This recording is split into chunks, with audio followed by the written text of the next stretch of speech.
તારીખ 3 ઓગસ્ટે સૂર્ય આશ્લેષા નક્ષત્રમાં આવે છે, પણ આશ્લેષા નક્ષત્રમાં જો શરૂઆતથી જ ભારે વરસાદ થાય તો પછી તે નક્ષત્રમાં વરસાદ થતો હોય છે, નહીંતર ઓછો વરસાદ થાય તો આ નક્ષત્રના સમય દરમિયાન વરસાદનું પ્રમાણ ઓછું રહેતું હોય છે. ગરમી પડે અને ભાદરવામાં ઠંડી વાય તો પછી વરસાદ બહુ સારો આવતો હોય છે.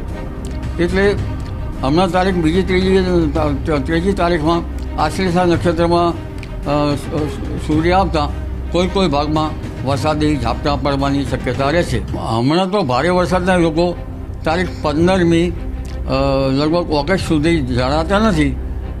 ભિન્ન ભાગોમાં વરસાદી ઝાપટા પડી શકે. અમદાવાદ ગાંધીનગરમાં પણ ક્યાંક વાતાવરણમાં ફેરફાર આવે અને ક્યાંક છાંટા પડી શકે તો ક્યાંક વરસાદ થઈ શકે. કોઈ ભાગમાં ગાજવી સાથે વરસાદ થઈ શકવાની શક્યતા રહે છે.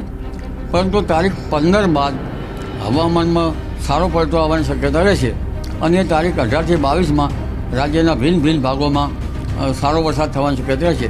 હમણાં તારીખ 6 ઓગસ્ટથી 10 ઓગસ્ટ દરમિયાન કેટલાક ભાગમાં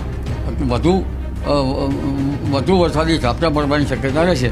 એટલે જ્યાં પાક જે છે એમાં પાણીની જરૂર હશે તો આ 6થી 10મી તારીખના ઝાપટાનું જે એ કંઈક અંશે સારા રહે છે. ઓગસ્ટમાં જે વરસાદ થવાનો હોય છે તે વધુ વરસાદ થવાની શક્યતા રહે છે અને આ માસના અંતમાં ઓગસ્ટના ભારેથી અતિ ભારે વરસાદ થવાની શક્યતા રહે છે. જે વરસાદ ગ્રહોના જળદાયક નક્ષત્ર નાળીના યોગો થતાં તારીખ 14મી સપ્ટેમ્બર સુધી રહી શકવાની શક્યતા રહે છે.